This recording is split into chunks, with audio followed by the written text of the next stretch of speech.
안녕하세요. 사연에 빠지다의 DJ 민영입니다. 오늘도 두 가지 사연 준비되어 있는데요. 끝까지 함께 해주시고 구독과 좋아요 버튼도 잊지 말아주세요. 그럼 오늘의 사연 바로 시작해 볼게요. 안녕하세요. 제가 자주 찾는 이 유튜브 채널 사연에 빠지다에 제 이야기를 하게 될 날이 오기도 하네요. 사람 사는 다양한 이야기로 넘쳐나는 이곳을 저는 참 좋아한답니다. 마음이 복잡하고 힘든 날에는 여기 영상을 보며 여러분들의 이야기를 들으면서 저도 함께 울고 웃다 보면 어느샌가 제 현실의 번뇌가 씻겨가는 느낌이랄까요. 그러니까 저는 이곳에서 힐링하는 애청자라는 점 고백하고 있답니다. 처음에는 사연 보내시는 분들이 참 용감하다고 생각했는데 막상 저도 마치 제 언니, 이모들과 제 사연을 함께하고 싶은 마음에 이렇게 용기를 내서 제 이야기를 써보려고 합니다. 혹시 제 글이 부족하더라도 이해해 주시면 감사하겠습니다.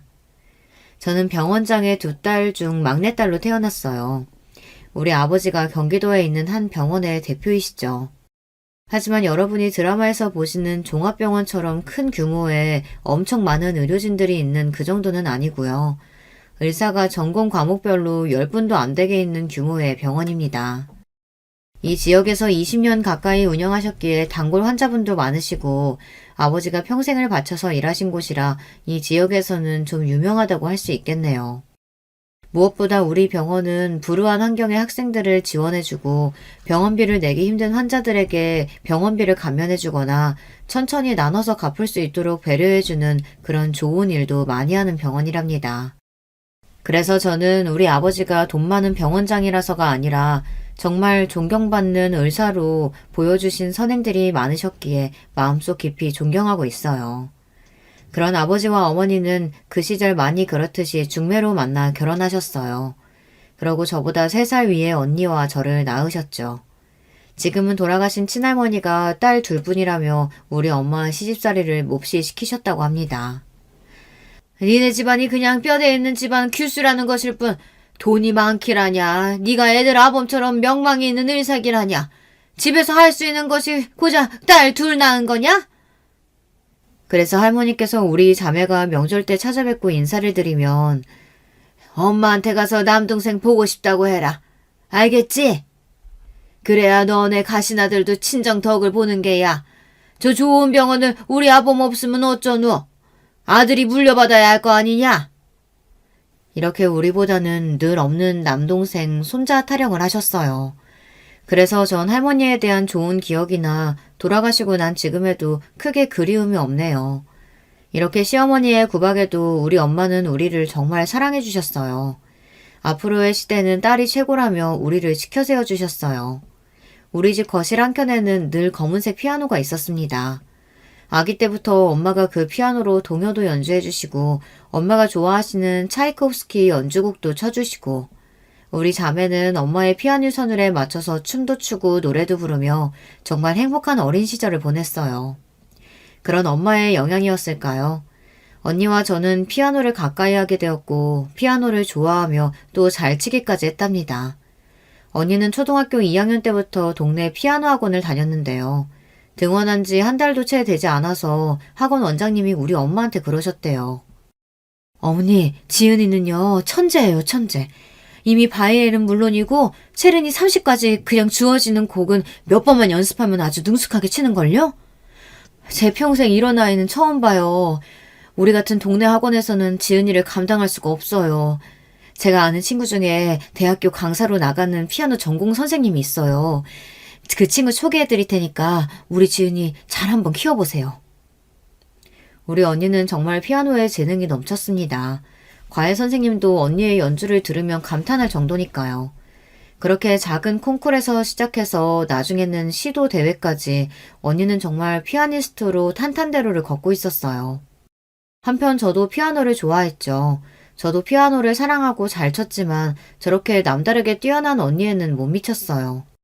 그래서 주변 친구들처럼 학원을 다니며 즐겁게 피아노를 치고 자연스럽게 피아니스트의 꿈을 꾸었습니다. 가끔 주변 분들이 언니와 저를 비교하거나 또 저 자신조차 언니의 피아노 연주를 듣고 나서 피아노 앞에 앉으면 정말 제 자신이 초라하게만 느껴졌죠.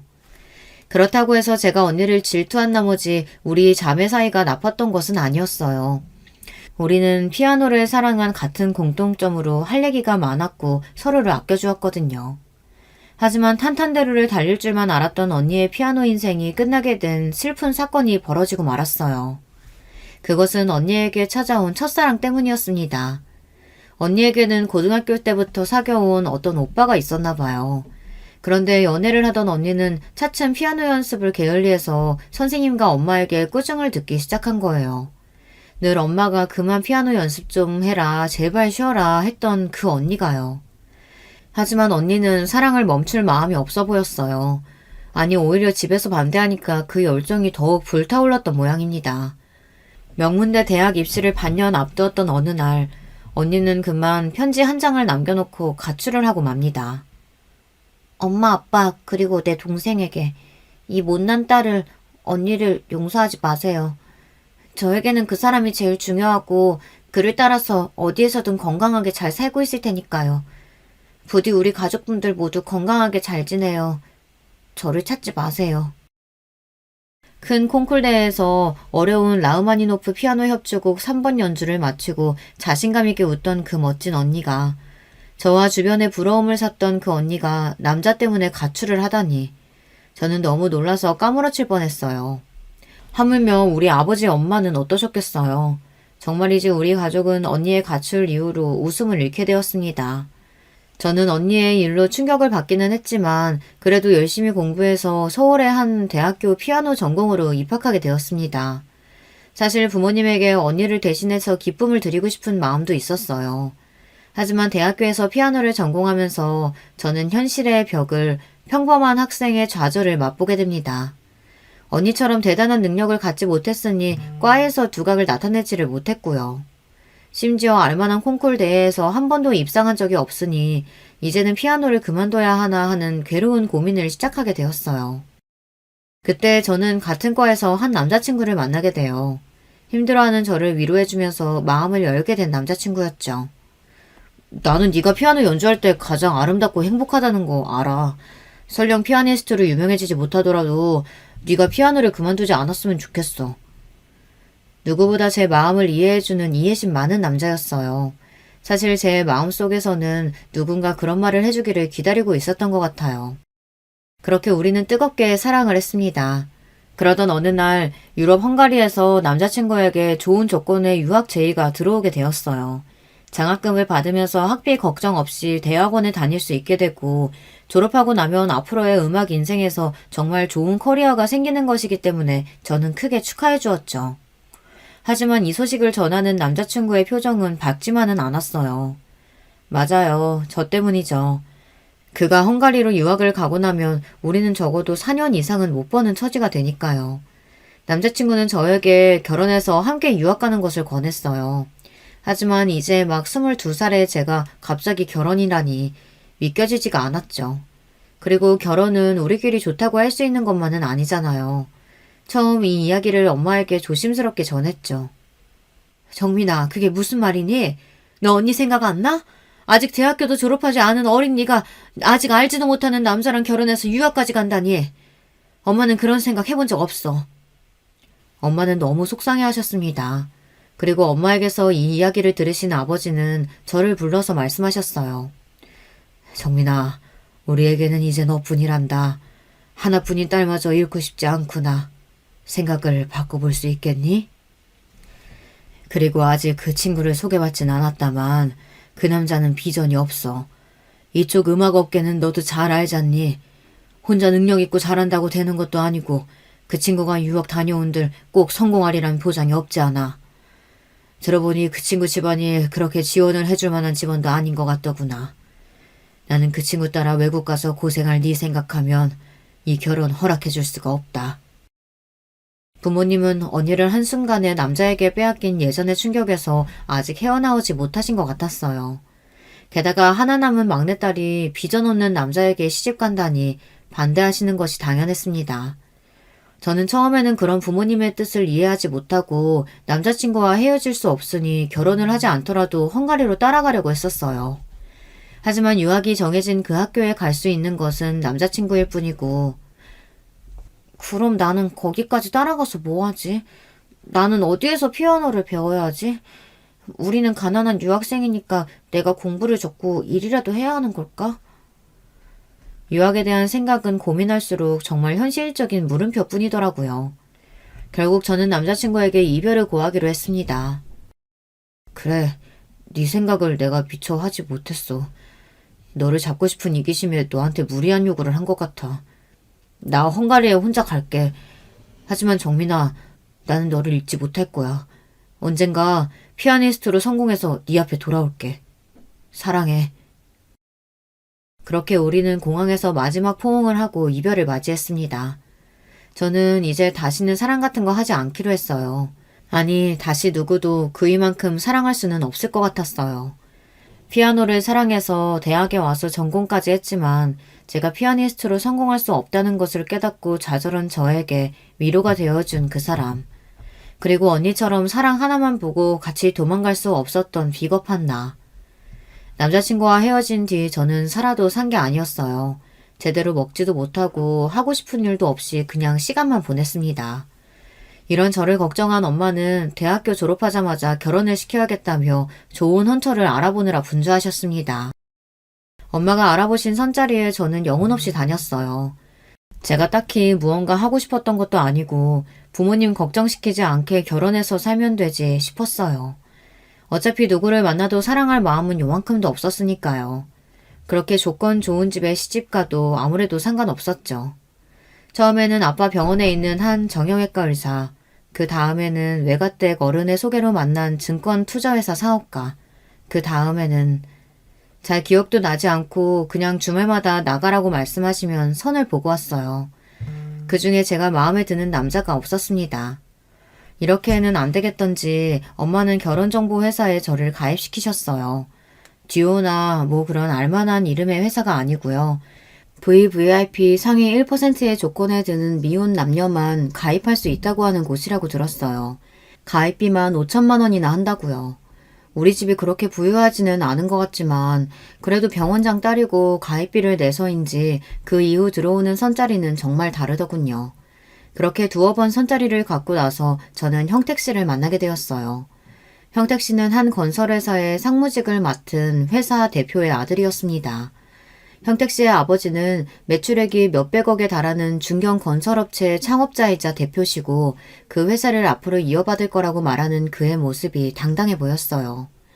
하지만 그 남자에게 관심이 생긴 이유는 그 점이 아니었어요. 부유한 집안의 자제라기엔 거만한 구석이 없고 참 조용하고 세심한 사람이었어요. 건설회사의 상무라는 자리가 어울리기는 할까? 오히려 저처럼 음악을 전공하는 사람이라야 어울릴 것 같은 성격을 가졌습니다. 정민 씨, 우리가 집안끼리 어울려서 만나면서 사랑을 이야기하는 건 아이러니하지 않아요? 그래도 저는 정민 씨가 처음 본 것 같지 않고 친근하고 편하네요. 정민 씨는 어때요? 제가 편한가요? 네, 사실 저도 같은 생각을 하고 있었어요. 형태 씨는 좀 다르네요. 다정하면서 세심하신 분이신 것 같아요. 그래요, 그럼 잘 됐네요. 다음에 만나자고 부탁하면 들어줄 거죠? 이렇게 우리는 우유처럼 부드러운 첫 만남을 가지고 이후 데이트를 여러 번 했습니다. 주로 음악회나 미술 전시회에 자주 다녔어요. 형택 씨도 예술에 관심이 많아서인지 음악 전공자인 저를 배려하는 마음 때문인지 왜인지는 잘 모르겠지만 서로의 관심사가 비슷하다는 것은 참 좋은 일이었어요. 우리는 그렇게 호감을 갖고 4개월간 만났고 자연스럽게 결혼 이야기가 나왔습니다. 먼저 형택 씨가 우리 부모님에게 인사를 드리러 왔고 형택 씨의 조건도 성격도 마음에 들어 하신 부모님은 제가 서둘러 결혼했으면 하는 눈치셨어요. 예상치 못하게 일찍 결혼하게 된 저는 어리둥절했지만 형택 씨의 집안에서 저를 어떻게 생각하실지 궁금했죠. 형택 씨는 이상하게도 자기 집에 대해서는 말을 아꼈거든요. 형택 씨의 집은 용산구에 있는 한 커다란 단독주택, 아니 호화주택이었습니다. 역시 모 기업의 회장님 댁다운 집이었어요. 정원에 있는 조각품의 아름다움을 넋을 잃고 보고 있는데 한 40대쯤 되시는 아주머니가 와서 집안 응접실로 저와 형택 씨를 인도했습니다. 형택 씨가 어렸을 때부터 이 집에 계셨던 분인지 형택 씨가 편하게 청주 이모라고 불렀습니다. 청주 이모는 형택씨만 부르는 애칭이고 이 집에서는 청주댁이라고 불렸습니다. 형택씨 이야기로는 이 집에서 10년 넘게 계셨고 어머니 다음으로 집안일을 잘 알고 계신 분이며 좀 엄격하고 무서워 보이지만 좋은 분이라고 칭찬했습니다. 저는 무의식적으로 느꼈습니다. 아, 청주댁과 잘 지내야 이 집에서 잘 지낼 수 있겠구나. 맞아요. 청주댁은 이런 대저택에서 보이지 않는 실세와 같은 분이었어요. 청주땡은 예의 있게 저를 대하면서도 새로 집안에 들어올 여자를 경계하는 눈빛을 감추지 못하는 느낌이었습니다. 청주댁이 저녁 식사를 살피러 가고 나서야 예비 시부모님께서 응접실로 오셨습니다. 아가씨가 우리 형택씨의 배필이로군. 반가워요. 나 건설회사 대표이자 형택이의 아비 되는 사람이요. 악수 한번 합시다. 예비 시부께서는 170cm가 될까 말까 하는 다소 작은 키에 풍채가 크신 분이셨습니다. 목소리가 호탕하고 자신감이 넘치셨으며 단정하게 포마드한 머리 스타일이 한 회사 대표다운 모습이었습니다. 옆에 서 계신 예비 시모는 한복을 위아래로 곱게 차려입으신 가녀린 몸을 갖고 계셨습니다. 여성스러우면서도 고풍스러운 이미지를 가지셨고 시부와는 대조되는 조용조용한 말씨를 쓰셨어요. 형택이가 마음에 드는 처자를 만났다고 해서 내가 꼭 데려와서 밥 한 끼 먹이고 싶다고 떼를 썼지 뭐예요. 정민 씨를 불편하게 한 건 아니죠? 전혀요, 어머님. 말씀 편하게 낮춰주시면 제가 더 편할 것 같아요. 아무리 아랫사람이라도 초면에 그럴 수야. 그래도 우리 집 사람 될 테니 천천히 그래 볼까요? 그렇게 걱정과 달리 예비 시부모님은 좋은 분들 같아 보였고 함께 식사를 하며 많은 이야기를 나누게 되었습니다. 나는 말이지 젊어서부터 사업에 올인한 남자라 늘 우리 사돈집은 판검사나 의사 같은 지식인 집안이었으면 했단 말이지. 그댁 아버님께서 아주 명망 있는 의사 선생님이라고 들었는데 네, 아버지. 제가 인사드리러 배웠을 때 그 지역분들이 존경에 맞지 않는 인품이 뛰어나신 분이셨습니다. 돈만 밝히지 않고 병원에서 좋은 일도 많이 한다면서요, 정민 씨. 네, 아버지께서는 옛날부터 불우한 환경의 학생들을 위한 장학제도나 병원비가 없어서 치료받지 못하는 분들에게 무료로 치료도 많이 해주셨어요. 우리 집하고 딱 걸맞는 집안이네. 이제 좋은 아가씨 만났으니 형택이 네 나이도 30대 중반이고 어서 결혼 서두르는 게 좋겠구나. 그렇게 우리는 순조롭게 결혼식을 올리고 그 저택 2층에서 신접살림을 차리게 되었습니다. 사랑해서 하게 된 결혼은 아니었지만 만사가 편하고 잘 진행되니 그저 다른 사람들처럼 행복한 가정을 이루자 하고 소박한 꿈을 꾸었던 저는 그만 결혼하고 얼마 안 돼서 놀라운 사건을 목격하게 됩니다. 어느 날 밤 1층에서 물건이 깨지는 소리, 다투는 소리로 시끄러워 내려가 보니 시부모님께서 싸우시는 게 아니겠어요. 저는 계단 난간 뒤에서 몰래 서서 대화를 듣게 되었죠. 이제 당신 나이도 환갑이 훌쩍 넘었어요. 언제까지 그렇게 더럽게 살 겁니까? 뭐? 더러워? 이 할망구가 말이면 다 한 줄 아나? 회장님한테 말하는 꼬락서니가? 도대체 이번에는 몇 살짜린 줄 알아요? 제발 채통 좀 지켜요. 아무리 여자가 좋아도 상황을 봐가면서 해야지.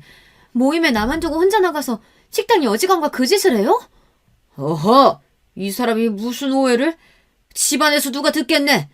도대체 무슨 말도 안 되는 상상을 하는 게요? 오해요? 내가 지금까지 당신하고 산 30년 세월 동안 몇 명의 여자를 참아왔는지 알기나 해요? 그 나이가 돼서도 그 욕정 참지 못하고 모임에서 뛰쳐나가서 그 짓을 하고 와? 내가 당신 때문에 수면제에 우울증 약에 왜 이렇게 살아야 하는지. 급기야 시모는 대성통곡을 하셨고 시부는 그대로 집을 나갔습니다. 언제부터 내 뒤에 계셨던 건지 청주 이모는 쓱 나와서 시모를 모시고 안방으로 들어갔습니다. 내가 목격한 게 사실인지 저는 분간이 안 돼서 눈을 한참 비비고 있었습니다. 아, 시부는 평생 바람을 피고 살았던 사람이고 시모는 그 가녀리고 우아한 입에서 거친 말과 통곡을 할 수밖에 없게 만드는 그런 남편을 참고 살았던 거였죠. 얼마나 고통이 심하면 정신과 약을 드시고 계실 정도일까요? 능력 있고 남자답다고 생각했던 시부의 진면목을 보고 나니 저는 적잖이 충격을 받고 남편에게 전화를 걸었습니다. 여보, 밤 12시가 넘었는데 어디 있길래 아직 집에 안 들어온 거예요? 그때 남편의 수화기 너머로 왁자지껄한 사람들 소리, 큰 음악 소리, 도대체 남편은 지금 어디에서 뭐 하고 있는 걸까? 아, 거래소 사람들과 회식이 길어졌는데 먼저 자요. 나 늦게 들어갈 것 같군요. 여보, 방금 아버님, 어머님이 크게 싸우셨어요. 아버님이 여자 문제로 사고 치신 것 같고, 어머님은 대성통곡 하시고, 어서 들어와서 여기 정리해야 되지 않겠어요? 내가 나서기 좀 민감한 문제 같아서 그래요. 아, 여보, 그런 일 비일비재해요. 우리 부모님 평생 그렇게 사셨으니까 너무 걱정하지 말고 그냥 자요. 이렇게 대수롭지 않다는 듯이 남편은 전화를 끊었습니다. 여러분, 이게 무슨 말이겠어요. 늘상 이 집에서는 시부의 여자 문제로 다툼이 잦은 콩가루 집안이라니. 이게 익숙하다는 듯이 넘겨버리는 남편도 놀라웠어요. 아무리 부부 사이, 남녀 사이는 제3자가 모르는 거라지만 제가 커왔던 우리 집에서는 상상도 할 수 없는 문제였습니다. 그런데요, 저를 더 불안하게 만든 문제는 또 있었어요. 잦은 외박과 늦은 귀가를 하는 남편이요. 일이 바쁘다고는 하지만 누가 이 시간까지 일을 하나요? 방금도 분명 어디 유흥업소나 클럽, 나이트 이런 데인 듯한 추측이 들었어요. 설마 이 남자도 시부를 닮아서 여자 관계가? 제가 이런 의심을 품게 된 데에는 또 다른 이유가 있었는데요. 연애 시절에 남편은 매너 있고 젠틀하지만 손을 잡는다든가 팔짱을 끼는 정도의 스킨십에 멈춰 있었습니다. 키스도 청혼할 때 처음 했었죠. 과거 남자친구와 열정적이었던 사람과는 사뭇 달랐어요. 그런데요, 결혼하고 떠난 신혼여행에서도 남편은 저와 하룻밤만 같이 보냈습니다. 이게 저는 이상하다고 생각한 겁니다. 그날 밤 저는 이런저런 걱정에 잠도 제대로 못 자고 1층으로 내려왔어요. 하지만 시부와 시모는 여느 아침과 다를 바 없다는 듯이 말끔하게 계셨고 평소와 다를 바 없이 식사를 하셨죠. 세아기 잘 잤냐? 아니 청주댁 오늘 국이 간이 안 맞지 않소? 요즘 청주댁답지 않게 왜 이렇게 실수가 많아? 청주댁이 그럴 만한 사정이 있어요. 청주댁 앞으로 김 실장 통해서 간 맞추고 이따 나 좀 봐요. 매사 완벽하고 꼿꼿하던 모습과 달리 요즘 청주 이모는 안절부절하고 전에 없던 실수를 자주 하셨어요. 식사 후 저는 정원을 산책하면서 어제 있었던 일을 곱씹어 보고 있었습니다. 남편은 결국 집으로 귀가하지 않고 회사로 바로 출근한 모양이었어요. 오늘 집에 오면 얘기 좀 나눠봐야 하나? 진짜 바람 피는 거면 어쩌지? 그때 저 멀리 청주 이모가 정원 한켠에 서서 한참 통화를 한 뒤 눈물을 짓고 있었습니다. 무슨 심상치 않은 일이 있다는 생각에 저는 청주댁에게 다가갔습니다. 아직 청주 이모와 저는 친한 사이도 아니고 늘 격식을 차리고 마음을 내주지 않는 분이었지만 저는 걱정이 돼서 견딜 수가 없었어요. 이모님, 요즘 무슨 걱정 있으세요? 저도 걱정거리 있는데 이 집에서 함께 대화 나눌 분이 이모님 말고 있어야 말이죠. 괜찮으시면 저에게 털어놔 보세요. 저 입 무겁답니다. 혹시 또 알아요? 제가 요만큼이라도 도움이 될지? 잠시 머뭇하던 청주 이모는 한숨을 쉬며 저에게 말씀하기 시작했어요. 제가 딸아이가 하나 있어요. 저와는 달리 똑똑하고 능력 있는 아이예요. 부족한 엄마의 뒷바라지에도 늘 공부도 잘하는. 이번에 대학 입학 시험도 잘 치렀는데 얘가 의대를 마다하고 국립대학교에 전액 장학금으로 가겠다는 겁니다. 분명 엄마가 의대 학비 마련 못할 거라고 집단에 생각하고 결정한 모양인데 정말 똑똑한 아이예요. 의사를 하고 싶어 하던 아이. 그런 아이의 앞길을 어미인 내가 막고 있는 거예요. 도움도 못 대주고. 급기야 청주 이모는 제 앞에서 눈물을 멈추지 못하셨습니다. 이 딱한 사정을 듣고 저는 청주 이모를 돕기로 했습니다. 이모님, 우리 친정아버지 통해서 도움을 드릴 수 있을 거예요. 이모님 딸처럼 똑똑한 학생들 돕는 장학제도가 있거든요. 제가 알아봐 드릴 테니 며칠만 기다려주세요. 저는 아버지에게 이와 같은 사정을 이야기 드렸고 아버지는 그 학생을 도울 수 있다고 약속하셨습니다. 그리고 이 기쁜 소식을 청주 이모에게 전해드렸죠. 우리 병원 장학생으로 청주 이모의 딸이 의대에 진학하는데 도움을 주기로요. 청주 이모는 저에게 너무나 고마워하셨어요. 그런데 작은 사모님, 그때 저한테 걱정거리 있다고 하셨죠? 혹시 이 집안에 관련된 일인가요? 네, 그 전날 시부모님이 싸우는 걸 목격했거든요. 원래 그러신가 봐요. 네, 직접 보셨다니까 솔직히 말씀드리면요. 옛날부터 회장님이 여자 문제가 많으셨어요. 하룻밤 보낸 여자로 모자라서 아예 살림 차려주고 드나들었던 세컨드도 여러 명 있었죠. 그 여자들 정리하느라 사모님 저도 같이 고생했었죠. 그런데 사모님이 더 미치겠는 건 지나가는 여자애들 식당 여종업원이건 집안에서 일하는 애들이건 가리지 않고 거느려고 하시는 거죠. 사모님이 그래서 몸도 많이 상하시고 정신과 약 드시면서 정말 안 된 분이세요. 그때가 돼서야 저는 문제 많은 집에 시집 왔다는 것을 깨닫게 되었어요. 근데 사모님, 제가 이런 거 궁금해한다고 기분 나빠하지 않아주시면 뭐 하나 물어봐도 될까요? 사실 큰 사모님도 궁금해하시는 부분이기는 한데 아기 소식이 있다거나 상무님과 부부관계가 괜찮으신지요? 갑자기 훅 들어온 민감한 질문에 저는 너무 당황했어요. 네? 아니 왜 그런 걸 궁금해하시는... 이모님도 아시겠지만 남편이 집에 잘 안 들어와요. 요사이 외박도 잦고 저를 아내로서 좋아하기는 하는 것 같은데 왜인지 밤에는 저를 피하는 기분이에요.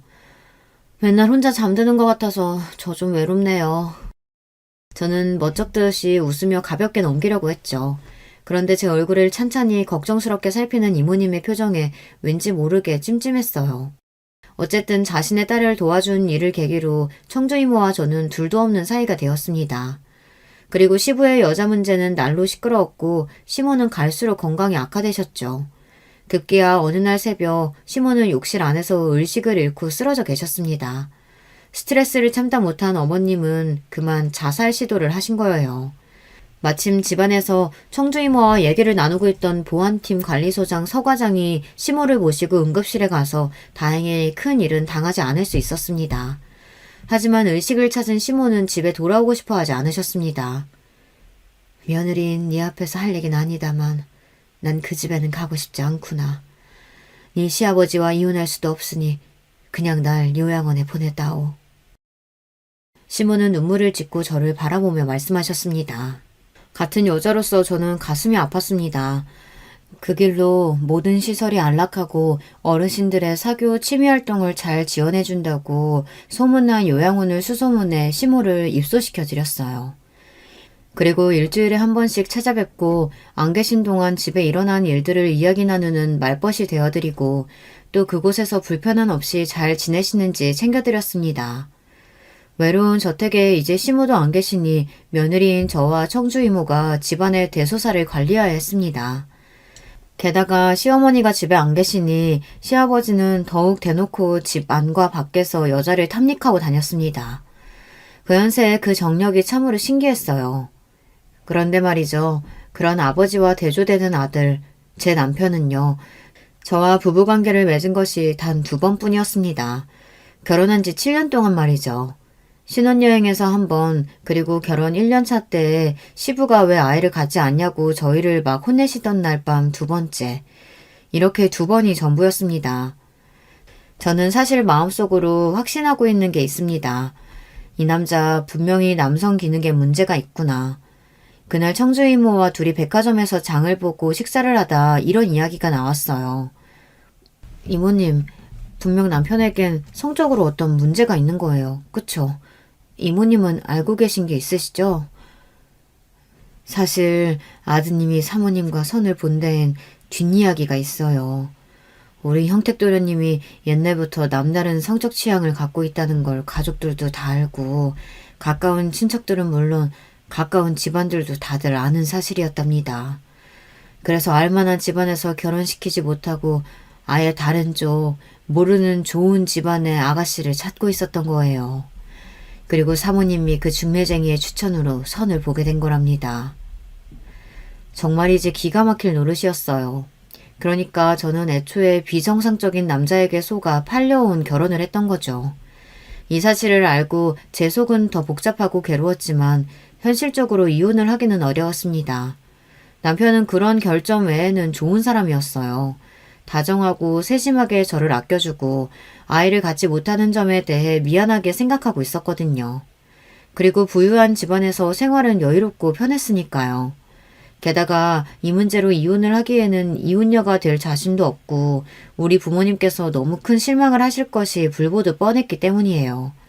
하지만 우리 부부 사이에 아이가 없고 여자로서 외로운 현실만이 문제가 아니었습니다.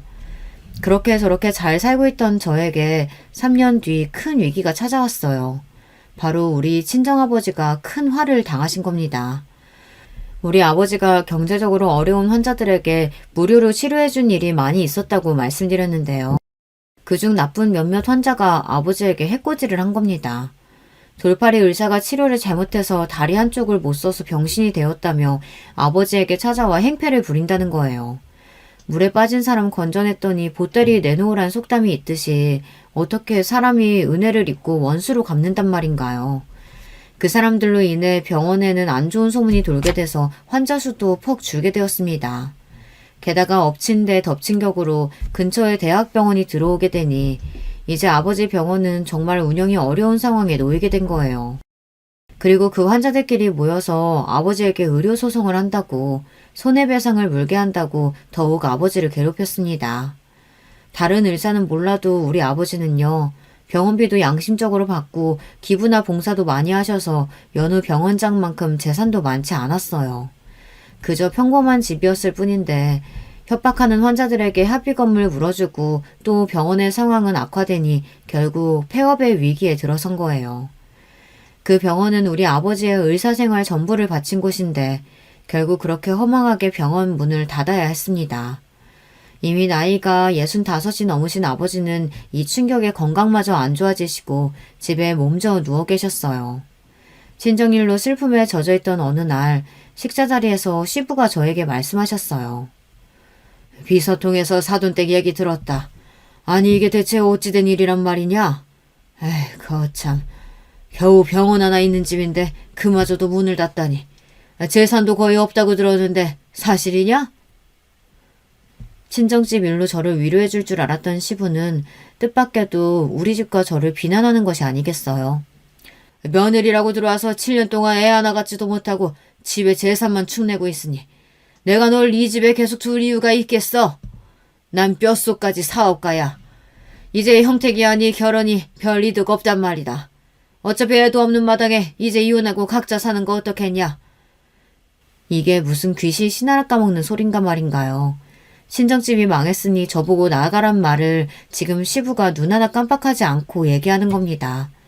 저는 너무 억울한 마음에 함께 있던 남편을 바라봤습니다.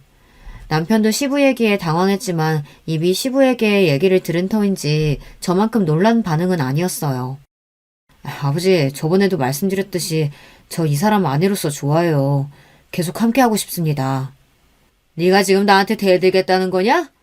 며느리는 네가 어떤 남자인지는 알고 있어? 이제 헤어지는 마당이니 내가 솔직하게 얘기하마. 형택이는, 아니 네 남편은 말이다. 여자를 품을 수 없는 남자다. 여자랑 밤일을 할 수가 없다고. 지금까지 살면서 너도 대충 눈치는 채지 않았냐? 이제 우리 회사와 거래할 만한 다른 집안에서 네 다음 부인 찾아볼 테니 어서 정리해라. 정신이 아득해지는 기분이었습니다. 7년간의 결혼 생활 동안 대충 눈치는 채고 있었지만 그렇다고 시부한테서 이렇게 직접적으로 남편의 이상한 성적 취향을 듣게 될 줄은 몰랐습니다. 그리고 이제 저하고 거래할 것은 없으니 나가라고 내쫓는 이 현실도 믿기지가 않았어요. 저런 남편과 살면서 집안 살림도 하고 요양원에 계신 시모도 모셔가며 정말 며느리로서 할 도리 잘하고 살았는데 말이에요. 남편은 강압적인 아버지 밑에서 자기는 지금까지 거역한 적이 없다며 너에게 해줄 수 있는 것이 없어서 미안하다고 그렇게 계속 저에게 미안해하기만 할 뿐이었습니다. 저는 이대로 이 집에서 내쫓기고 마는 걸까요? 방에서 울면서 이혼 준비를 알아보고 있을 때였어요. 청주 이모가 방에 들어오셔서는 저를 달래주었습니다. 저는 친정엄마인 양 이모님을 끌어안고 엉엉 울었습니다. 이모님 아시잖아요. 제가 7년 동안 어떻게 살았는지. 저 정말 열심히 잘해왔다고 생각했는데 이렇게 하루아침에 쫓겨날 수 있는 거예요? 바보 같은 남편도 해줄 수 있는 게 없대요. 알지. 내가 알지. 우리 작은 사모님 이 막대먹은 집안에서 유일하게 사랑굿이라는 사람이었는데 이런 보물을 몰라보는 김 회장 벌 받을 거예요. 암 벌 받고 말지. 자, 이제 그만 울고 정신 차려봐요. 멍충이처럼 한 푼도 없이 쫓겨날 거예요, 정말? 울음을 멈추고 고개를 든 저에게 이모는 USB 하나를 건네주는 것이었습니다. 곱게 자란 사모님에게 그간 내가 이 집안 비밀을 구구절절 말할 수는 없으니 여기에 담긴 영상을 한번 봐봐요. 그리고 이 비밀은 여기 김씨 남자들의 치부랍니다. 이혼하면서 빈손으로 할 순 없잖아. 사람에게 인색하기로 소문난 김 회장이 며느리한테 위자료 한 푼 주지 않을 거라는 건 내가 알아요. 변호사랑 이 영상 어떻게 써먹을지 잘 고민해보고 잘 사용해주면 좋겠어요. 그동안 이 집에서 날 사람답게 친이모처럼 대해주고 따라줘서 고마워요. 그런 이모가 주는 선물이라고 생각해요. 복받쳐 오르는 감정에 이모는 말을 다 끝마치기도 전에 눈물을 참지 못하고 밖으로 나가셨습니다. 이모의 선물, 나의 동아줄, 그 안에 담긴 영상은 무엇일지 여러분 감이 오시나요? 지금 이 사연을 듣고 계실 여러분들은 정상적이고 좋으신 분들이 많으실 텐데 제가 설명할 그 영상에 대한 이야기를 듣고 충격받지 않으시길 미리 당부드립니다. 우선 A 폴더에 들은 수십 개의 영상은 바로 시부가 찍힌 영상이었습니다. 그간 얘기로만 들었던 시부가 여자들을 성추행하고 심지어 강제로 관계를 가진 영상까지 있었습니다. 이 집안에서 일하는 여자분들 혹은 건설회사의 여직원들, 많게는 50대부터 어리게는 20살도 채 되지 않은 도우미 분의 딸까지 금수 같은 시부는 손으로 더듬고 추행했습니다. 여자들은 반항하고 싫어했지만 시부는 자신의 돈을 믿고 권력을 믿고 여자들을 갖고 논 것이었던 거예요. 단순히 여자들과 놀아난 문제 그 이상이었습니다. 강제 성추행, 성폭행이라는 범죄를 저질렀으니까요. 시부가 그동안 그분들에게 알량한 돈으로 입막음하면서 그 나이 처먹도록 그렇게 살았다는 사실에 저는 화가 났습니다. 더러운 포르노를 보며 저는 제 눈을 씻고 싶었습니다. 게다가 그런 악행을 저지른 자가 시부라니, 내 남편의 아버지라니, 정말 기가 찰 노릇 아니겠어요. 하지만 이게 끝이 아닙니다. 다음 B 폴더의 주인공은 다름 아닌 제 남편이었어요. 제 남편은 어떤 영상에서는 한 명의 남성과 또 어떤 영상에서는 여러 명의 남성과 옷을 거의 다 벗다시피 하고 정말 변태처럼 노는 거예요. 성적으로 말이에요. 어디서도 보도 듣도 못한 광경에 저는 입이 떡 벌어져서 영혼이 빠져나가는 기분을 느꼈습니다. 그러니까 저 변태처럼 놀고 있는 사람이 내 남편이고 여자가 아닌 남자들이랑 관계를. 지금 이 글을 쓰면서도 너무 치욕스럽고 더럽고 창피하네요. 이렇게 충격적인 시부와 남편의 비밀 영상을 보고 나니 시부가 요구하지 않아도 이 집에 있을 이유가 사라져버렸습니다. 그래도 행복하고 평범하게 열심히 살았다고 생각했는데 지난 7년간의 결혼 생활은 정말 물거품이고 허상이었다는 생각에 너무너무 힘들었습니다. 저는 이 영상들을 보고 난 뒤 청주 이모와 이야기를 했습니다. 작은 사모님, 많이 놀랐죠? 정말 미안해요. 이 집 남자들이 얼마나 형편없는 인간들인지 알면서도 미리 얘기하지 못했어요. 이모는 진심으로 저에게 미안해하셨어요. 이모, 저는 정말이지 좀 더 일찍 얘기해 주셨으면 이 집에서 살지 않았을 거예요. 진작에 이혼했겠죠. 그런데 왜 이제 와서 저한테 이 얘기를 해주시는 거예요? 저도 우리 작은 사모님이 너무 좋은 분인 걸 알기에 양심의 가책을 느껴가며 숨길 수밖에 없었던 이유는 회장님 때문이었어요. 지들이 숨기게 많다는 게 찔렸는지 이 집안 사람들 모두에게 철저히 비밀로 할 것을 강조하고 심지어 협박까지 했어요. 그리고 사모님이랑 상무님이 그래도 잘 살고 계신 것을 알기에 굳이 이 일을 얘기해서 결혼 생활을 끝낼 필요야 있겠나 했죠. 그런데 회장님이 말도 안 되는 이유로 사모님을 하루아침에 내쫓는 모습을 보니 이대로 있을 수는 없겠다고 용기를 낸 거예요. 그리고 이혼할 때 증거 필요하잖아요. 이 증거만 있으면 이혼할 때 많은 위자료 요구하실 수 있어요. 그런 사정이 있으셨군요. 지금이라도 저를 도와주셔서 고마워요, 이모. 그런데 그 영상은 어떻게 얻으신 거예요? 이 집 보안팀 관리소장, 서 과장이라고 아시죠? 사실 서 과장과 저는 언젠가부터 가까운 사이가 되었어요. 그리고 이 집에 감추고 있는 비밀에 대해 서 과장은 저보다 더 많은 것을 알고 있다는 것을 알게 된 건 그리 오래되지 않았답니다. 서 과장에게 얘기 들어보니 회장님과 상무님은 그동안 자신들의 더러운 행위를 이 집 뒤편에 창고로 쓰는 별채에서 은밀하게 하고 있었던 거예요. 온 집안의 CCTV를 관리하고 있는 서 과장은 그 은밀한 별채에도 CCTV가 있다는 사실을 알고 몰래 보관하고 있었고요. 아마 회장님과 상무님은 그 별채에 옛날부터 설치되어 있던 CCTV가 있다는 사실도 모르고 그 짓들을 한 걸 거예요.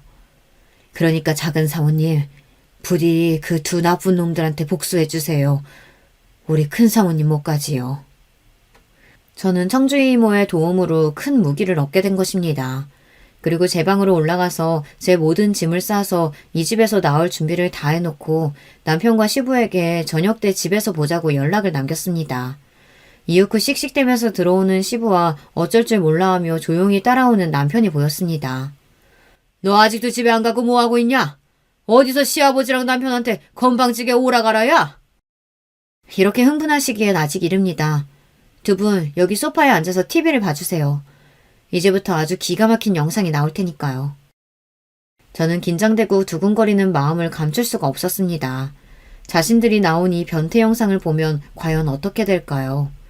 제가 며칠 전 보았던 그 충격적인 별채에서의 더러운 짓들이 TV에 나오기 시작했습니다. 시부와 남편은 자신들이 보고 있는 영상 속 주인공이 바로 자신들이라는 것을 알아챈 것은 1분도 걸리지 않았어요. 치부가 드러나자 놀라서 입을 떡 벌리고 아무 말도 하지 못하더군요. 두 분께서 그동안 아주 잘 속여오셨더군요. 아버님, 남편이 이런 사람이라는 거 이미 알고 계셨죠? 그래서 그런 소문으로 결혼 못하고 있으니 아무것도 모르는 우리 집안과 결혼하신 거잖아요. 이런 거 보고 사기 결혼이라고 해요. 그리고 아버님이 집이나 회사에서 일하는 직원들, 심지어 어린 친구까지 억지로 못할 짓 하셨더군요. 이거 성범죄인 거 아시죠? 아버님을 상대로 형사소송까지 할 수 있다고 변호사가 말하던데요. 아니 그걸 떠나서 이런 게 공개되면 아버님 그 대단한 회사 망해버리는 건 아닐까요? 그제야 제 앞에서 뻣뻣이 고개를 들고 거만하게 화를 내던 시부는 태도를 바꿔 저를 달래주려고 애썼습니다. 얘야, 오해가 있는 모양인데 우리 가족이지 않니? 이런 일 덮어주는 게 또 가족이고 내가 그동안 서운하게 했다면 미안하다. 집에서 나가라고 한 것도 취소야. 응? 화 풀고 이 영상 내게 넘겨주겠니? 아버님 같으면 제 목숨을 쥐고 있는 이 영상을 넘겨주시겠어요? 저는 코웃음을 쳤습니다. 아버님, 저는 이 집안에 있을 마음도 이유도 하나 없습니다. 당신들이 이런 추잡한 인간들이라는 걸 알고 내가 어떻게 며느리이자 아내가 될 수 있겠어요? 내가 원하는 건 이혼, 그리고 위자료로 현금 10억과 평택의 회사 부지입니다. 시부 회사의 본사가 평택에 있다가 서울로 이전하면서 차후 공장 부지로 쓰려고 남겨놓은 무려 5만 평의 땅이 있었는데 저는 그것이 시부에게서 뺏을 수 있는 가장 값어치 있는 것이라고 생각했습니다. 아니 그 땅이 앞으로 얼마가 될 땅인데 그것을... 여보, 그동안 속여서 정말 미안해요. 나는 이미 어렸을 때부터 여자를 좋아할 수 없는 놈이라는 걸 알았어요. 정상적인 남자가 되고 싶어도 정말 노력해도 어쩔 도리가 없더군요. 그래서 결혼도 안 하고 그저 회사 일하고 살려고 내 비밀 지키려고 했는데 하지만 아버지의 강요로 당신과 결혼까지 했으니 당신한텐 뭐라고 할 말이 없어요. 아버지, 저는 이 사람이 원하는 건 다 해주고 싶어요. 달라는 대로 다 주세요. 남편은 충격과 부끄러움에 제 앞에서 얼굴도 제대로 들지 못하고 있었어요. 그리고 이 말을 마치고 그대로 집 밖으로 나가버렸습니다. 비밀이 드러나버린 충격과 제가 요구한 위자료를 걱정하며 서 있는 시부를 뒤로하고 저도 그 집에서 나왔습니다. 그리고 친정에 가서 이 모든 일을 솔직하게 털어놓았어요. 우리 엄마는 그런 결혼을 하게 만들어서 너무 미안하다며 저를 자꾸 흐느끼셨습니다. 아버지는 안쓰러운 마음으로 저를 가만히 보시더니 미안하다며 고개를 떨구셨습니다. 얼마 뒤 시부는 회사 직원을 시켜 제가 요구한 현금 10억과 제 명의로 이전 등기한 평택 공장 부지의 서류를 보내왔습니다. 그리고 그 서류들 앞에 메모지 한 장이 있었어요. 이거 먹고 떨어져라. 비밀이 새어나갔다가 무사하지 못할 거다. 저를 협박하는 내용이더군요. 끝까지 파렴치한 모습을 보여주는 시부였습니다. 저는 이혼녀였지만 아주 돈 많은 이혼녀가 되었으니 괜찮았습니다. 사실 돈을 못 받았더라도 이혼하고 싶었지만 이렇게 되었으니 우리 아버지를 도울 수 있게 되었습니다. 아버지, 이건 제가 그동안 그 집에서 7년 동안 참고 살아온 대가로 받은 돈하고 땅이에요. 그러니 이제 다시 아버지 병원 여세요. 앞으로 돈 걱정하지 마시고 아버지가 하고 싶은 대로 아픈 사람들 치료해 주세요. 아버지는 저에게 너무 고마워하셨습니다. 의사가 천직인 분이 아무 일도 못하고 집에 계셨는데 어려운 사람들을 도와가며 의사일을 할 수 있으니 이보다 더 좋을 수 없다고 하셨어요. 아버지는 새로운 병원을 세우시고 이전처럼 왕성하게 의료활동을 펼치셨습니다. 많은 분들이 아버지가 다시 병원을 개원하셨다는 소식에 멀리서도 찾아오시고 아버지의 힘이 되어주셨습니다. 그리고 다시는 아버지가 그런 협박이나 억울한 일을 당하지 않도록 무료 치료에 대한 각서도 작성해야 한다며 한 변호사분이 조언해 주시고 아버지를 지켜주시기로 하셨습니다. 저는 부모님과 친정에 살며 동네에 작은 피아노 학원을 열었습니다. 평생 피아노는 저에게 좋아하지만 가질 수 없는 그런 존재라고만 생각했는데 아이들에게 피아노를 가르치다 보니 이보다 행복할 수는 없겠더군요. 저는 천직을 찾은 것 같았어요. 그런데 좋은 일은 여기에서 멈추지 않았어요. 예전에 사귀었던 남자친구가 피아니스트가 되어 우리나라에 내한 공연을 왔다며 제게 찾아온 것이 아니겠어요. 남자친구는 조금 나이가 들었지만 더 중후하고 멋있어진 모습이었어요. 우리 생각보다 오래 떨어져 있다 만나게 됐네. 하지만 약속한 대로 나 피아니스트로 성공해서 이렇게 네 앞에 왔어. 이제는 우리 헤어지지 말자. 저는 이미 한 번 결혼했던 몸, 멋진 남자친구에게 돌아가기는 어려운 처지였어요. 하지만 남자친구는 이를 개의치 않고 오히려 이혼하고 혼자가 되어 있어서 다행이라며 웃었습니다. 그렇게 저는 남자친구와 조심스럽게 연애를 시작하게 되었어요. 결혼이요. 이미 거품같이 허망한 결혼 생활을 해보았던 저는 결혼 생각이 아직 없습니다. 게다가 남자친구는 총각인데 너무 미안한 일이죠. 지금의 저는 부모님 건강하시고 제가 좋아하는 일을 하고 있고 제가 사랑하는 남자와 만날 수 있으니 그냥 이대로도 너무 감사한 일상을 보내고 있답니다. 이렇게 저는 과거에 겪었던 제 사연을 이야기해 보았습니다. 혹시 제 부족한 글솜씨에 지루하시거나 재미없지는 않았는지 갑자기 걱정이 되네요. 여기까지 함께 해준 분들께 감사드립니다. 여러분에게도 행복이 찾아오시기를 빌며 저는 여기에서 인사드릴게요. 여러분, 두 번째 사연 시작하기 전에 좋아요, 구독 꼭 눌러주실 거죠? 그럼 두 번째 사연 바로 시작합니다. 안녕하세요. 저는 30대 후반의 5살 아이를 키우는 김씨입니다.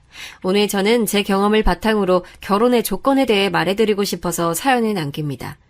저는 제가 열렬히 사랑한 남자를 3년이라는 긴 짝사랑 끝에 결혼에 성공했습니다. 정말 제가 눈에 콩깍지가 껴 눈에 보이는 것이 없는 상태였죠. 사람들이 모두 말리는 결혼이었는데 사랑에 빠지면 아무것도 눈에 안 보인다는 말은 드라마에나 나오는 줄 알았습니다. 저는 고등학생을 가르치는 영어학원 선생님입니다. 그래서 어느 정도 학벌도 괜찮은 편이고 외모도 호감형이고 다만 여중, 여고, 여대를 나와서인지 연애에 대한 자신감이 없었습니다. 누군가를 구속하는 것도 구속당하는 것도 제 스타일이 아니라서 연애의 젬병이었죠. 저희 부모님 또한 여자는 결혼해야 한다, 아이를 낳아야 한다는 주의도 아니셨어요. 부동산으로 돈을 모으신 부모님은 매번 결혼 기념일마다 유럽으로 여행을 다니실 만큼 금술이 좋은 부부셨습니다. 제 결혼을 준비하면서 부모님의 부부싸움을 처음으로 목격했으니 두 분이 얼마나 금술이 좋은지 아시겠죠? 두 분이 왜 싸우셨는지 이제 알려드릴게요. 제가 첫눈에 반한 이 남자는 제 PT 선생님이었습니다. 그는 학원 근처의 운동센터에서 만났어요. 점심시간이라 한가한 타임이라서 그런지 선생님이랑 친해질 수 있었고 결혼에 대한 마인드도 그리고 외모 또한 제가 꿈꾸던 이상형에 가까운 남자라 더 관심이 갔습니다. 가만히 있으면 차가워 보이지만 웃을 때 보조개가 들어가서 아이 같은 웃음을 짓는 스타일이 제 이상형이었거든요. 처음엔 회원과 선생의 관계라서 발전할 수 없었는데요. 제가 적극적으로 대시하고 3년이라는 시간을 매일 같은 시간 운동을 하면서 친해지다 보니 저희는 결혼 얘기가 나올 만큼 가까워져 있었습니다. 그런데 구속하는 걸 싫어하고 하지 않는다는 제 마인드가 가장 마음에 든다고 했던 이 남자는 알고 보니 심각한 효자였습니다. 하지만 아시잖아요. 눈에 콩깍지가 끼면 그런 모습도 가정에 잘한다, 부모님을 사랑하는 아들이라는 식으로 포장이 되더라고요. 이 남자는 자기는 홀어머니 밑에서 자라서 어머니가 유일한 가족이기 때문에 이전 여자친구들도 자신의 이런 점을 이해하지 못해서 헤어졌고, 처음에 저한테도 자기 삶에는 엄마가 1순위인 거를 이해할 수 있으면 교제를 시작하고, 아니면 애초에 시작도 하지 말자고 한 남자입니다. 그때 도망갔어야 했는데 모든 시련은 사랑으로 커버할 수 있다는 저의 판단 미스가 이 사단을 낳았네요. 남편이 이런 놈이다 보니 당연히 저희 친정에서는 반대했습니다. 직업도 저희 아버지가 생각하실 때는 가장의 직업으로 탐탁지 않다 생각하셨고, 연하인 점도 홀어머니 밑에서 자란 점도 마이너스였습니다. 아빠는 반듯한 가정에서 자라서 사랑받고 자란 구김없는 남자, 그리고 안정적인 수입이 있어서 딸 고생시키지 않을 남자에게 딸을 주고 싶었겠죠. 아가씨일 때는 그런 마음을 몰랐는데 저도 5살 된 딸아이의 엄마가 돼 보니 그 당시 아버지 마음이 이해가 갔습니다. 그래서 이렇게 사연을 보냈는지 몰라요. 누군가의 소중한 딸인 당신에게 결혼은 현실이란 거를 알려주고 싶어서요. 그리고 나처럼 피눈물 흘리면서 현실의 단면을 알아가는 것보단 나을 것 같아서요. 6년 전 시어머니를 처음 뵙는 날이었어요. 안녕하세요, 어머니. 김지연이라고 합니다. 만나 뵙고 싶었어요. 젊으시다곤 들었는데 정말 피부가 너무 좋으세요. 너무 고우세요. 그래, 나도 우리 아들한테 너에 대해서 많이 들었어. 여대 나왔다고? 공부는 잘했겠네? 우리 아들도 아빠가 살아있었다면 훨씬 더 좋은 대학 갔을 텐데. 우리 선우도 어릴 때부터 머리 하나는 정말 좋았는데 내가 먹고 살기 바빠서 서포트를 못 해줘서. 그래도 이렇게 번듯하게 잘 살고 있고 우리 아들 너무 대견하지 않니? 그럼요. 어머니, 선우 씨가 정말 착하고 효자한 거 잘 알아요. 어른 공경심도 높은 것도 알고요. 좋은 사람이라서 결혼하고 싶어서 찾아뵙길 바랬어요. 사실 연하의 남자친구는 결혼에 대한 갈망이 적었어요. 하지만 이 남자랑 연애를 시작하고 1살 더 나이를 먹으면서 이 사람을 닮은 딸 아들을 낳고 싶다는 생각이 강해졌어요. 제가 연봉도 높고 제가 지금 사는 자취방도 투룸이라 신혼집으로 나쁠 것 같진 않아서 결혼하자고 얘기를 꺼냈고, 남자친구는 마지못해 알겠다는 식으로 말했습니다. 그렇게 저희는 결혼을 하게 됐어요. 신랑은 아이가 태어나기 전에는 정말 자유로운 영혼이었습니다. 유부남인지 모르겠다는 소리를 듣는다고 하면 대충 아시겠죠? 아이가 태어나고 제가 일을 다시 시작하면서 저희 부부는 정말 많이 싸웠습니다. 시어머니 생활비는 늘 저희 싸움의 주요 원인이었죠.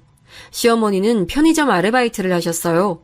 이제 환갑이 지난 나이이시기도 하고 편의점 점장이신 이모님에게 한가한 낮 시간에 어머니가 5시간씩 매일 일하시고 월급을 받으셨어요. 그 돈은 어머니 생활비를 사용하시고 살고 있는 집 대출금의 원금과 이자는 신랑이 내고 있었습니다. 그래서 처음엔 어머니랑 같이 살자는 신랑에게 어차피 명의는 신랑 이름이니 우리가 계속 대출금 이자는 내어드리는 조건으로 저희 자취방에서 신혼집을 차렸습니다. 저희 친정에서는 반대하는 결혼이라서 도움을 받을 수가 없었어요. 저희 아빠가 결혼해서 고생해봐야 정신 차린다고 절대 혼인신고서는 작성하지 말고 살아보고 임신 절대 하지 말라고 신신당부하셨지만 저는 결혼 반년 만에 임신을 했습니다. 만삭 때 저는 정말 많이 울었어요. 아이를 낳아보신 분들은 다들 아시죠? 막달이 되면 걷는 것도 정말 힘들고 서서 강의를 하고 나면 다리에 힘이 하나도 안 들어가고 늘 다리는 퉁퉁 부어있고, 이렇게 힘들게 일하고 온 아내에게 신랑은 늘 주말마다 시댁에 가자고 했습니다. 주말에 엄마 혼자 밥 먹으면 외롭다는 이유였죠. 여보, 이번 주는 내가 몸이 너무 안 좋아. 그리고 출산 가방도 준비해야 하고 혹시나 제왕절개하게 되면 일주일 이상 집을 비워야 하는데 이번 주만 시댁 안 가고 집에서 준비하면 안 될까? 아니, 출산 가방 싸는데 하루가 걸려? 집도 이 정도면 깨끗하지. 가서 설거지하기 싫어서 그래? 가면 엄마가 밥도 다 차려주시는데 가서 밥 한 끼 먹고 오는 것도 힘드냐? 괜히 시댁 가기 싫어서 출산 핑계 대는 거 아니지? 출산 2주 전에 집에서 준비한다는데 이걸 가지고 입을 대는 신랑을 보니 한숨만 나왔습니다. 남자들은 모든 음식이 그냥 재료만 있으면 다 만들어지는 줄 아나 본데 어머니는 가면 정말 재료만 사놓으시고 저랑 같이 음식을 하십니다. 그러니 저는 가면 가서 밥 차리고 준비하고 설거지까지 하고 와야 하는데 정말 다리가 아파서 서 있고 싶지가 않았어요. 신랑에게 도저히 못 가겠다고 하니 자기 엄마 무시하는 거 아니냐고 소리치곤 혼자서 가더라고요. 1시간 뒤 어머니께 전화가 왔습니다. 지연아, 아파서 못 오겠다고 했다면서? 우리 아들 밥 차려주기 힘들 테니 집에서 혼자 쉬어라. 내 아들은 내가 일요일까지 잘 챙겨 먹일 테니. 하고 전화를 끊으시더라고요. 보통의 시어머니라면 출산 전에는 움직이지 마라, 혹은 일한다고 고생할 테니 내가 맛있는 음식을 해서 가져다 주겠다 하는 게 보통 아닌가요? 이래서 결혼은 시어머니 성격도 꼭 봐야 하는 조건인 것 같습니다. 출산 앞둔 며느리보다 본인 아들의 한 끼 식사가 더 소중한 분이시니까요. 그렇게 저희 신랑은 일요일 새벽 1시에 왔습니다. 뱃속 아기를 생각해서 일부러 피했습니다. 지금 얼굴을 보면 싸울 것 같아서요.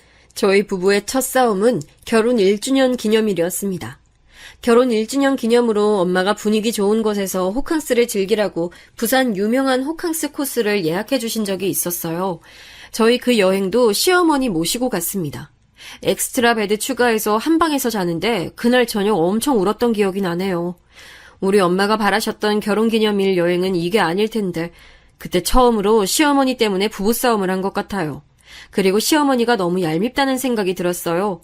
아들이 가자고 해도 본인이 안 간다 하시면 좋을 텐데 뻔히 저희 엄마가 예약해 주셨다고 말씀드리고 결혼기념일 여행이라고 말씀드렸는데 본인은 한 번도 가보지 않은 호텔이라서 가고 싶다 하시더라고요. 대책 없는 시어머니죠? 더 대박인 것은 제가 출산하면서 친정에서 받은 것들을 본인 집에 들고 가시면서입니다. 출산하면서 산 커피포트와 온수매트 그리고